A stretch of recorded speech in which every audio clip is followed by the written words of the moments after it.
It can be difficult to understand how to incorporate THC into a productive lifestyle.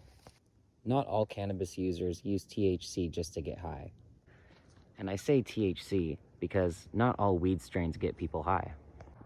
Marijuana is very medicinal for many physical and mental reasons. Benefits to cannabinoids and terpenes continue to be discovered as they could be used to treat the body and the mind. Heavy THC use could be time-consuming or inconvenient for busy individuals.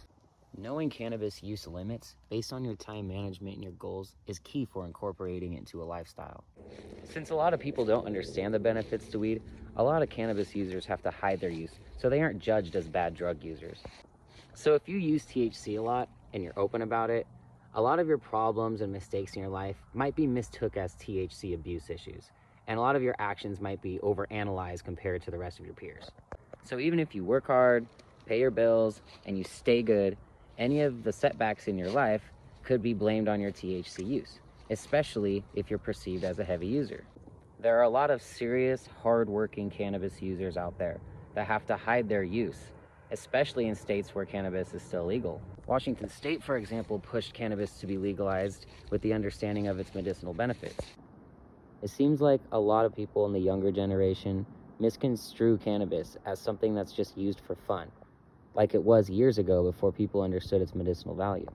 So nowadays, a lot of farmers focus on maximizing the THC content and the high that people seek from that, rather than growing strains for medicinal purposes with certain amounts of terpenes and cannabinoids to treat certain ailments. Great medicinal cannabis strains are hard to come by now in Washington State because breeding cannabis is prioritized differently now than it was when it was a medicinal industry.